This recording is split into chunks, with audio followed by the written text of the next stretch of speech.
I never thought I'd be hiding in my own pantry at 7:30 in the morning, but here I was taking deep breaths while clutching my coffee mug like a lifeline.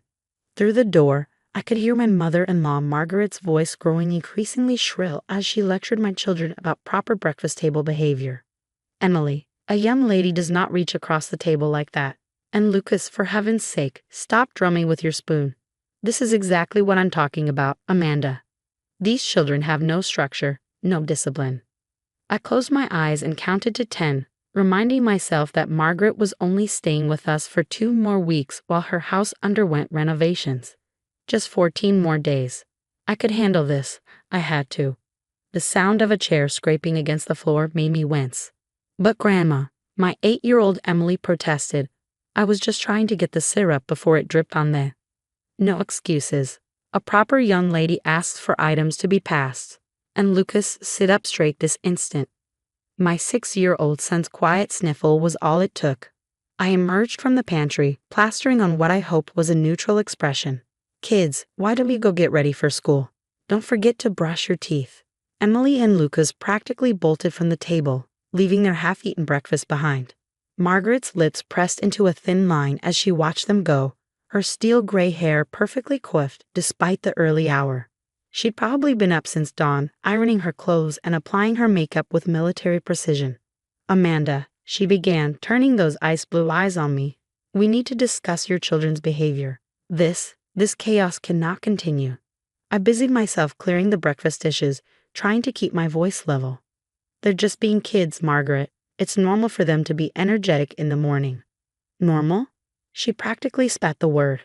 There is nothing normal about their wild behavior. In my day, children knew how to conduct themselves properly. My David never would have dared.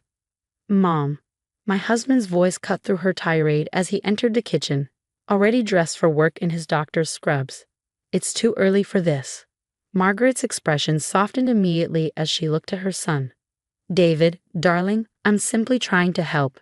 These children need structure, discipline. The way Amanda lets them run wild. She shook her head sadly. Why, just yesterday I saw Lucas playing in the mud after school. In his good clothes, and Emily? Reading comic books instead of proper literature. I gripped the edge of the sink, remembering the joy on Lucas's face as he showed me the tiny ecosystem he created in our backyard. How Emily's eyes lit up as she described the latest adventure of her favorite superhero. They're happy, healthy kids, I said quietly. They're doing well in school. They have friends, They're out of control. Margaret stood up, her chair scraping against the floor. And if you won't do something about it, I will. I've already spoken to my friend Barbara. She's a social worker, about my concerns. The room went silent. Even David, who'd been pouring his coffee, froze mid-motion. You did what? I whispered, turning to face her. Margaret lifted her chin defiantly. Someone needs to look out for these children's best interests. Your permissive parenting is damaging them. They need proper guidance, structure, discipline. That's enough. David's voice was sharp as he set down his coffee mug. Mom, you had no right to. I have every right. Margaret's voice rose. I am their grandmother. I won't stand by and watch as they're raised without any proper values or discipline. Why, just look at this house. Toys everywhere, art supplies cluttering the dining room, that ridiculous creativity corner in the living room. Children need boundaries, not this endless freedom to make messes and question everything. My hands were shaking as I dried them on a dish towel. Margaret, I appreciate that you care about the kids, but... Care? Of course I care. That's why I've already called the private academy where Barbara's grandchildren attend. They have an excellent behavioral modification program. With proper discipline and structure, maybe there's still hope for. Mom. David's sharp voice cut through her speech. You need to stop. Now. But Margaret was on a roll. She pulled out her phone, tapping furiously. Look at these statistics about children raised without proper discipline. The delinquency rates, the behavioral problems. Amanda, if you won't listen to reason, then perhaps it's time for more drastic measures. Barbara says. Actually, I interrupted, my voice surprisingly steady despite the storm of emotions inside me. I think it's time we read something else. I walked to the kitchen drawer where I'd been keeping a particular envelope. One I found last week while helping David sort through some old family papers. Margaret frowned as I pulled out the yellowed envelope. What is that? A letter, I said quietly, from your mother, written to your father in 1962, about a certain little girl who refused to sit still at the dinner table, who climbed trees in her Sunday best, who asked too many questions in school. The color drained from Margaret's face. Where did you get that? It was in that box of old papers from the attic. There are quite a few letters, actually. Your mother had quite a lot to say about raising a spirited child. I held the envelope out to her. Maybe you'd like to read them before we continue this discussion about proper childhood behavior. Margaret's hands trembled slightly as she took the envelope. For the first time since she'd moved in, I saw a crack in her perfect composure. I haven't seen these in years. I didn't even know they still existed. Read them, I said gently. And then, if you still want to talk about the children's behavior, we can.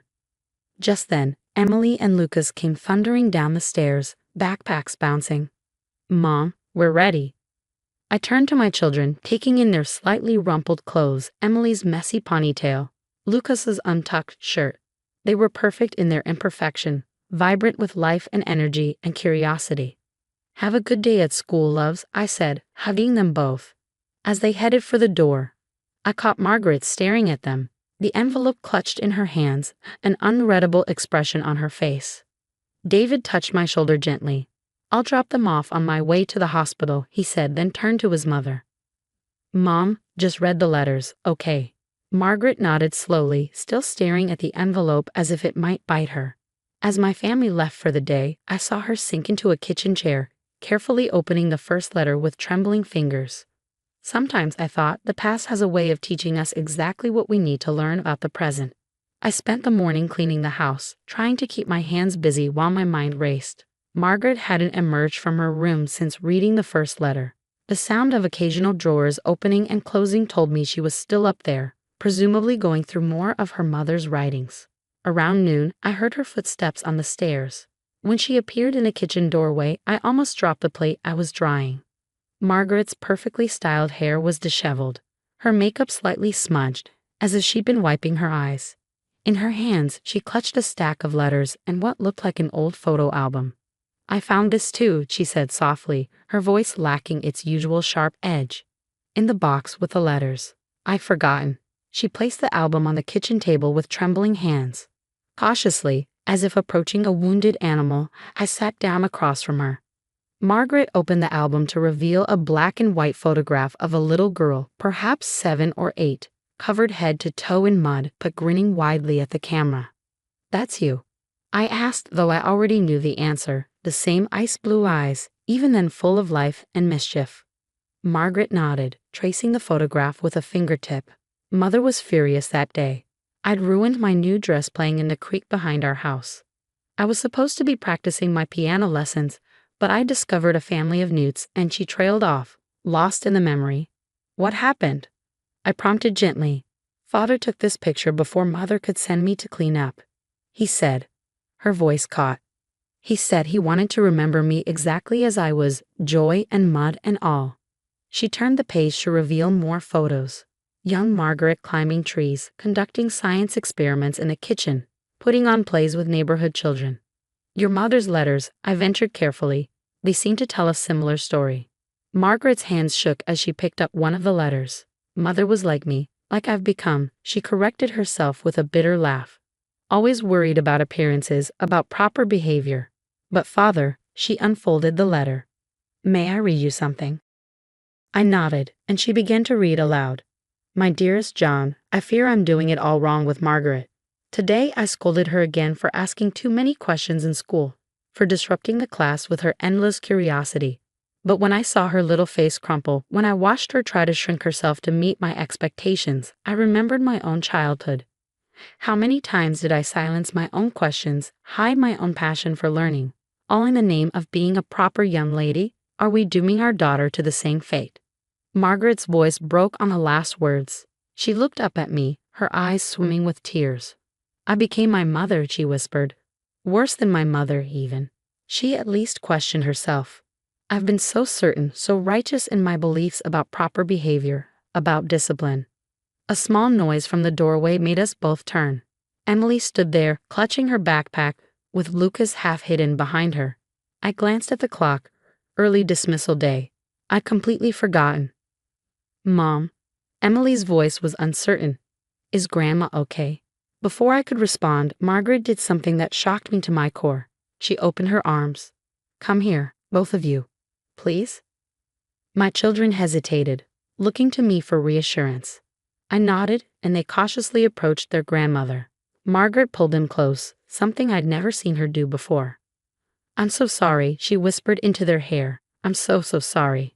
Lucas pulled back slightly, studying his grandmother's face with concern. Why are you crying, Grandma? Margaret laughed softly, wiping her eyes. Because I just remembered something very important that I'd forgotten for a very long time.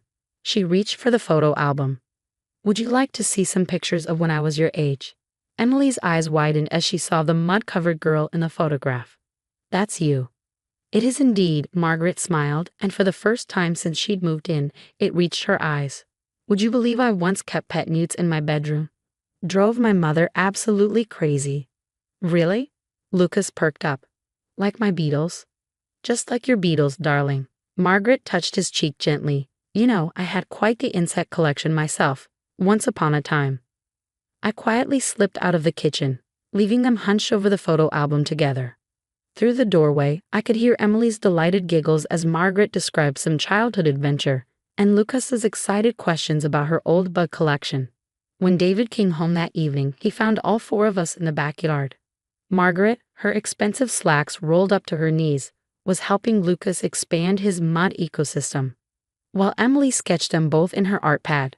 There was dirt under Margaret's perfectly manicured nails, and she didn't seem to care at all. Mom, David said, clearly bewildered by the scene before him. Is everything okay?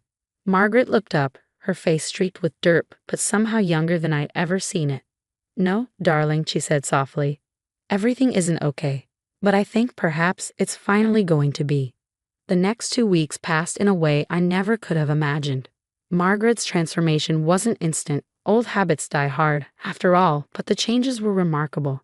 The morning after our photo album revelation, I overheard her canceling her appointment with Barbara, the social worker. I was wrong, she said firmly into the phone. Very, very wrong. One evening, as we sat on the patio watching the kids play, Margaret turned to me with tears in her eyes. I've been thinking about calling that private academy too, she said quietly, to withdraw my inquiry. I squeezed her hand. Already done, I smiled. Right after our talk. She nodded gratefully. I almost ruined everything, didn't I? With my obsession with perfection and proper behavior. But you didn't, I reminded her. You found your way back.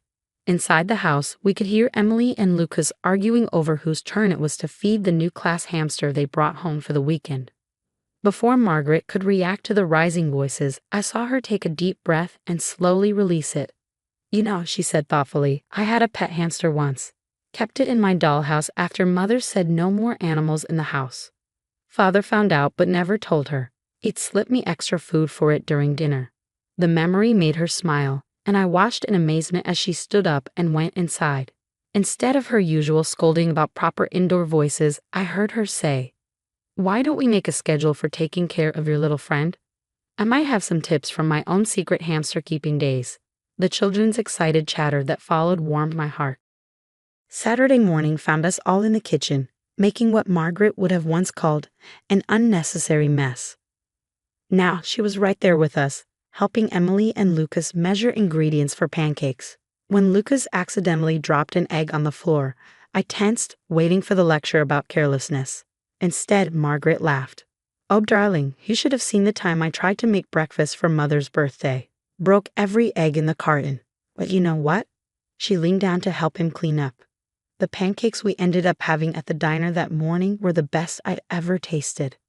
Later that day, I found her sitting in Emily's creativity corner, admiring the wild, colorful drawings pinned to the walls. She held one in her hands, a new edition showing a gray-haired woman playing in the mud with a little boy. She captured my essence, don't you think? Margaret chuckled, wiping her eyes. Amanda? Thank you for finding those letters, for helping me remember who I used to be. Thank your mother, I said softly. She knew exactly what you might need to read someday. The day before Margaret's house renovations were finished, she did something none of us expected. She asked David to get the old Super 8 projector from their family home. That evening, we all gathered in the living room, sheets hung as makeshift screens, while Margaret showed us films from her own childhood. We watched young Margaret performing elaborate backyard plays, conducting messy science experiments, and yes, playing with her secret hamster. "I wish I'd known this, you Mom," David said quietly as the last film flickered to an end. Instead of the rigid, controlling mother I became, Margaret finished for him. "I wish you had too. But maybe," she looked at Emily and Lucas, curled up together on the couch, half asleep. "Maybe it's not too late to be that person again. For them." The morning Margaret left, there were tears, real ones, not the polite dabs at eyes I'd expected. Emily and Lucas clung to her, making her promise to come back soon. "Maybe next weekend?" Lucas asked hopefully. "My ecosystem will have new bugs by then. And I'm starting a new comic about a grandma superhero," Emily added. "You could help me with the story." Margaret hugged them tight. "I wouldn't miss it for the world." She turned to me, her eyes bright. "Amanda, I've been thinking. If it's all right with you, I'd like to convert one of my spare rooms for the children. Somewhere they can be themselves when they visit. Maybe make messes, do experiments, create art." "We'd love that," I said, pulling her into a hug. As we watched her car drive away, David put his arm around me. "You know," he said thoughtfully, "I haven't seen her this happy since before Father died. It's like she's finally woken up from a long sleep." That evening, as I helped Lucas add new specimens to his bug collection and listened to Emily describe her superhero grandma comic, I thought about Margaret's journey, about how sometimes the greatest act of love isn't trying to fix people, but remembering that they were never broken in the first place. The following weekend, when Margaret came to visit, she brought her old bug collection journal and a box of dress-up clothes for superhero photo shoots. And if anyone passing by happened to see a respected grandmother playing in the mud or posing in a cape, well, that was perfectly fine with all of us.